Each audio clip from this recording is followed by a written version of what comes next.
Dexter is known for killing evil people, but throughout the show, many completely innocent people died as well. From Rita Bennett bleeding out in a bathtub.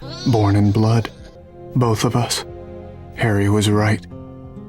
I thought I could change what I am, keep my family safe.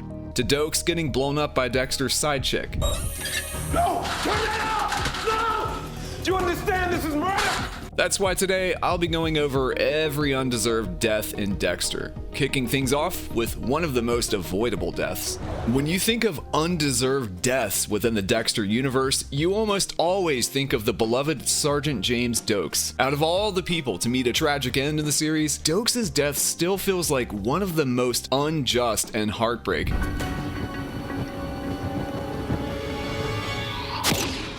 He wasn't a villain, not even close. He was a man of honor, principle, and intuition. Someone who saw through Dexter's carefully built mask when almost no one else could.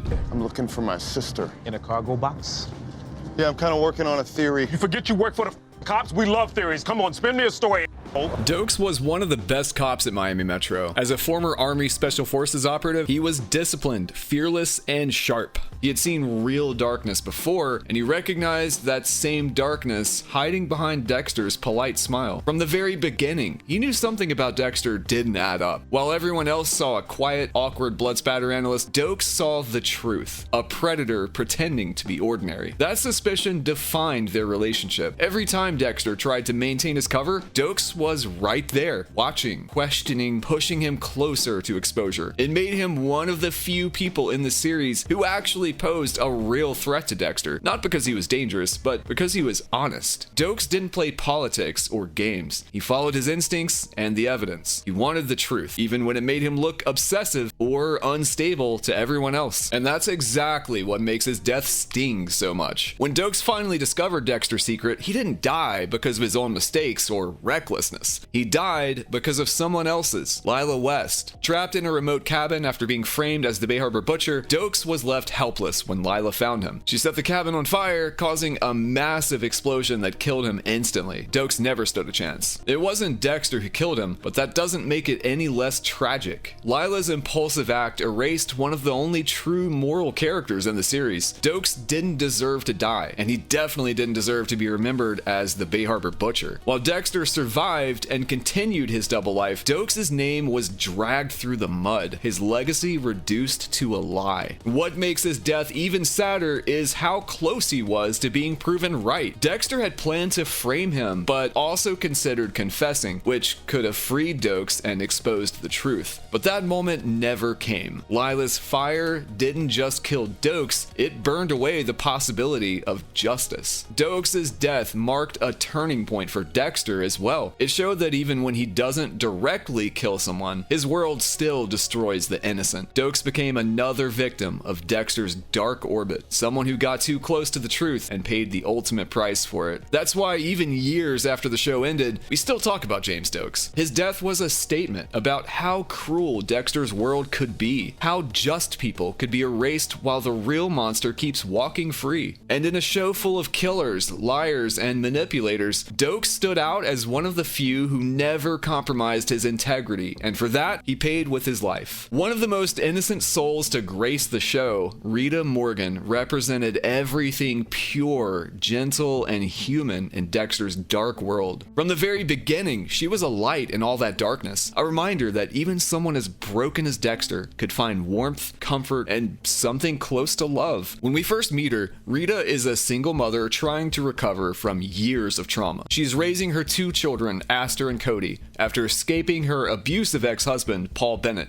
Despite everything she's endured, Rita never becomes bitter. She remains kind, soft-spoken, and hopeful, determined to create a safe and loving home for her children. Rita and Dexter's relationship starts almost by accident. Dexter is drawn to her because she seems safe, someone who won't ask too many questions about his secret life. But over time, that changes. Rita becomes the closest thing to a moral compass he ever has. She loves him without truly understanding who he is, and somehow that love makes him want to be better. She represents the life Dexter could have had if he wasn't consumed by his darkness. As the series goes on, Rita's faith in Dexter grows. She stands by him through his mysterious absences, his strange behavior, and even the chaos surrounding their wedding and new baby. In many ways, she's Dexter's anchor. She grounds him in the real world, offering stability and affection that make him question his need to kill. Rita's warmth is what humanizes him, even when he's surrounded by death and deceit. By season 4, Rita and Dexter's life together finally seems to reach something resembling peace. They marry, buy a home, and have their son, Harrison. But beneath the surface, Dexter's world is as dangerous as ever. The introduction of Arthur Mitchell, the Trinity Killer, marks the beginning of the end. Despite Dexter's efforts to balance his double life, he allows his obsession with Trinity to grow. He studies him, tries to learn from him, and believes he can control the situation. That arrogance proves fatal. Dexter has several chances to kill Arthur, but delays, and by the time he finally acts, it's too late. He returns home to find Rita dead in the bathtub, murdered by Trinity in the same horrific way he killed his other victims. Baby Harrison is left sitting in her blood, mirroring Dexter's own childhood trauma. It's one of the most haunting scenes in television history, and one of the most undeserved deaths in the entire series. Rita didn't deserve to die. She didn't even know the world she had walked into. She loved Dexter completely, trusted him with her life and the lives of her children, and in return, she paid the price for secrets she was never meant to uncover. Her death wasn't justice, revenge, or consequence. It was tragedy in its purest form. In the aftermath, Dexter is broken in a way he's never been before. He realizes that Rita was his last link to anything good, anything normal. Her death exposes the truth he's tried to ignore,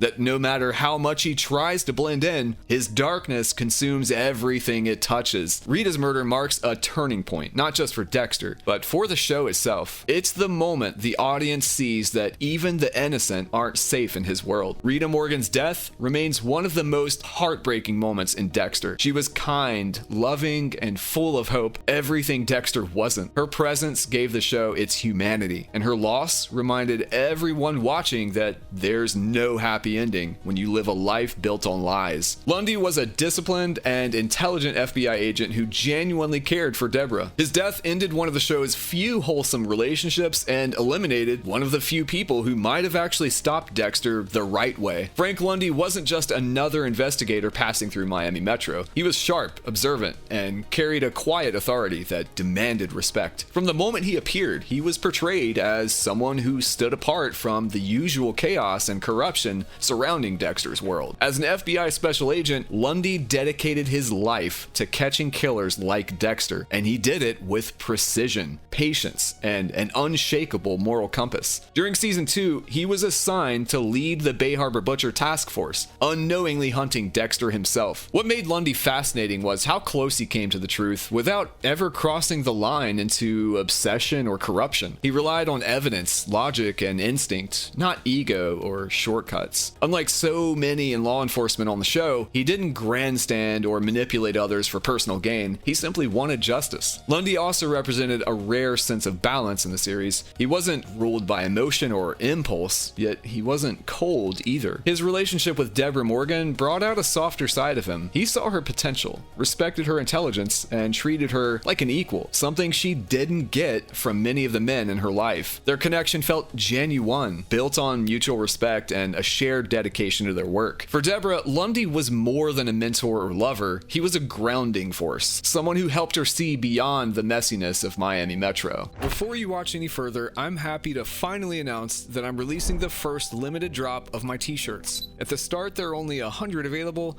so make sure you buy them while you can at dtmerch.store. Enjoy the video.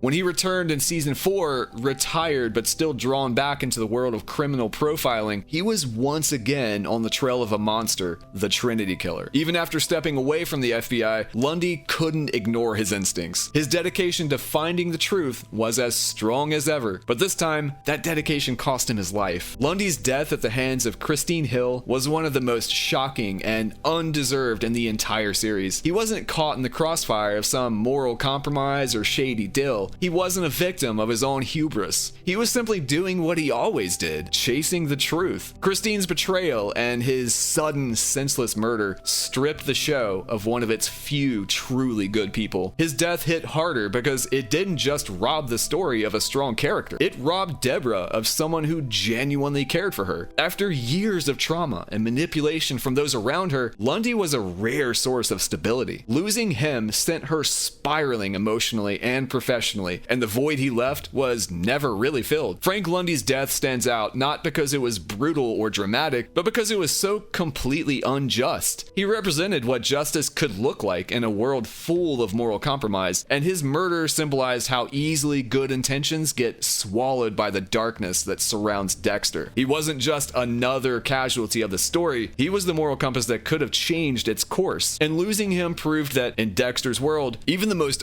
honorable people didn't stand a chance against the monster lurking in plain sight. While she is a controversial and disliked figure in the fandom, Maria LaGuerta remains one of Dexter's most complex characters, and her death is especially undeserved. Maria LaGuerta was ambitious, politically driven, and often ruthless in her climb through the ranks at Miami Metro Homicide. She spent years navigating office politics, manipulating circumstances to her advantage, pushing Deborah and others, sleeping with Bertrand, who was Pascal's fiance, to secure her promotion to lieutenant, blackmailing Matthews for power, and playing hardball with subordinates. Her leadership was often harsh, even vindictive, but she also showed glimpses of loyalty, guilt, and genuine desire for justice. Despite her flaws, LaGuerta was one of the few characters who continually sought truth. She refused to believe James Dokes was the Bay Harbor Butcher, even when everyone else did. She reopened the investigation after finding a bloodslide linked to the Doomsday Killer, dug into Dexter's murky past, and realized he had connections to many suspicious deaths and incidents. She was one of the closest people to unmasking Dexter. Her death came in season 7, in one of the darkest turning points for the show. LaGuerta's discoveries threatened Dexter's carefully maintained secret. She had gathered enough evidence, uncovered warrant dates, and started making connections asserting Dexter as the Bay Harbor Butcher. Dexter framed a murder scene between her and Hector Estrada, making it look like they had shot each other. But LaGuerta didn't die in that staged carnage. Deborah, torn between loyalty to her brother and her duties as a detective, ends up shooting LaGuerta in tears, a moment of tragedy and moral ambiguity. What makes her death so undeserved is not just that she was right. She was proving Dexter's guilt just when he was weakest. It's also that she wasn't purely villainous or evil. She made many mistakes. She was flawed and ambitious, certainly manipulative at times, but she also fought for justice, tried to protect Dokes' reputation, and pursued the truth even when it was dangerous. She deserved better than to be shot by someone she once considered an ally, no matter how many times she pushed Deb to her edge. LaGuerta's death severs one of the last ties Dexter had to someone capable of moral clarity, someone who could see through the darkness. Her end comes from Dexter's desperation, not from her wrongdoing. It's a choice born out of fear and self-preservation on his part, rather than justice. Rule number 1, don't get caught. And that makes her death count as one of the most undeserved in the series. Number 5, Deborah Morgan. Deborah Morgan's death is one of the moments in Dexter that sticks with you, not just because it was sad, but because it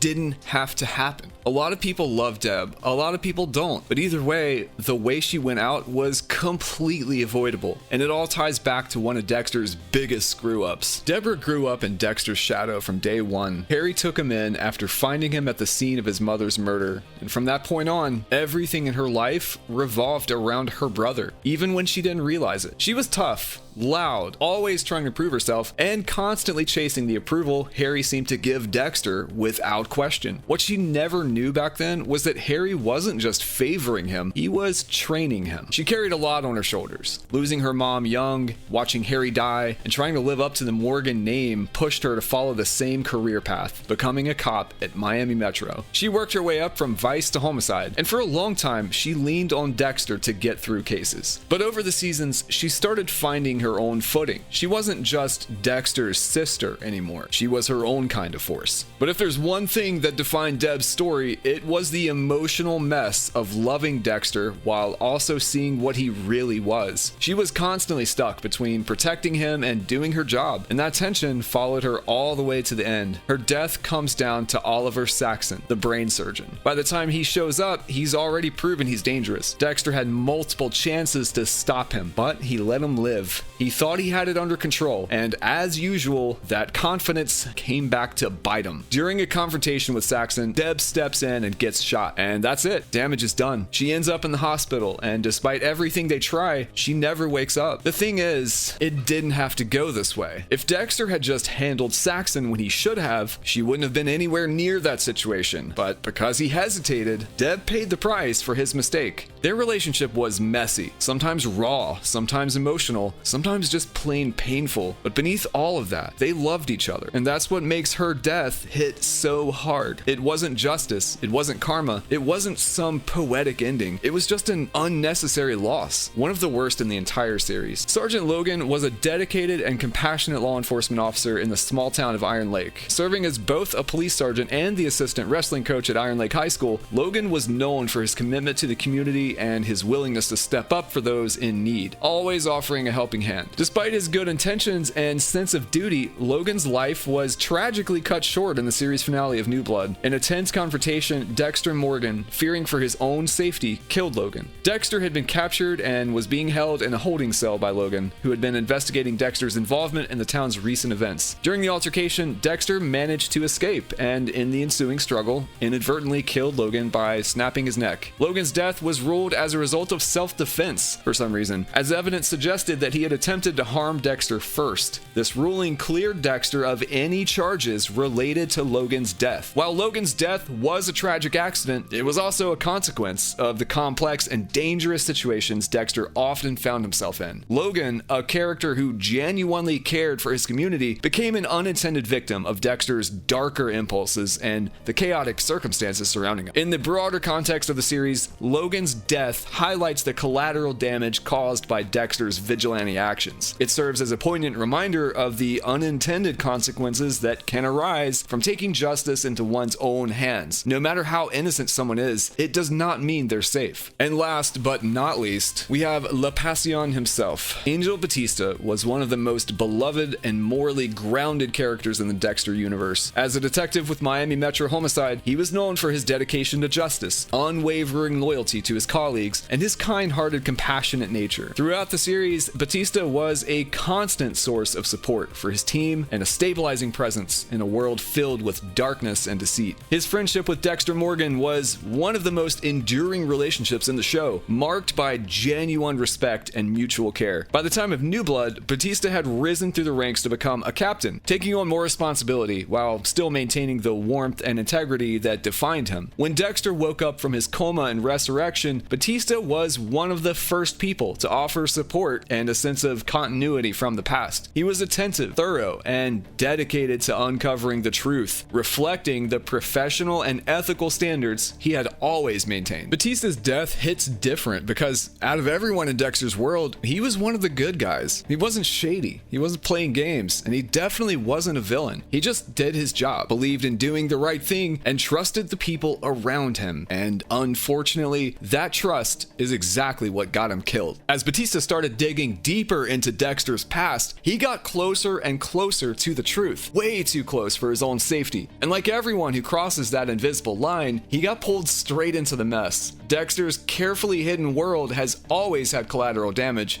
and this time it landed on someone else who never deserved to be part of it in the first place. The thing about Batista is, he's been a rock since the early seasons. He's loyal and kind, and genuinely tries to see the best in people. That's rare in a show where almost everyone is hiding something. So when he dies because of Dexter's actions, not because of anything he did wrong, it feels especially heavy. It's like the universe punishing the one person who actually played fair. His death isn't just another body count, it's the loss of a moral anchor in the story. Batista represented trust, stability, and that little bit of light in a world that's been dark from the start. Seeing Dexter's reaction to it makes it sting even more, because for once, he can't brush it off. This isn't a bad guy getting what's coming to him. This is a good man paying the price for someone else's secrets. And that's the cruel part of Dexter's world. No matter how careful he tries to be, it always catches up to the people who least deserve it. Dexter's world has a way of chewing up good people and spitting them out. And honestly, half the time, it's not even the villains doing it. It's Dexter's mess pulling everyone down with him. These aren't just shocking deaths, they're the ones that stick to you after the credits roll. Make sure you stick around, we've got more deep dives coming, more hot takes, and probably way too many opinions about fictional murderers. I'll see you in the next one. Try not to get caught in Dexter's orbit on the way out.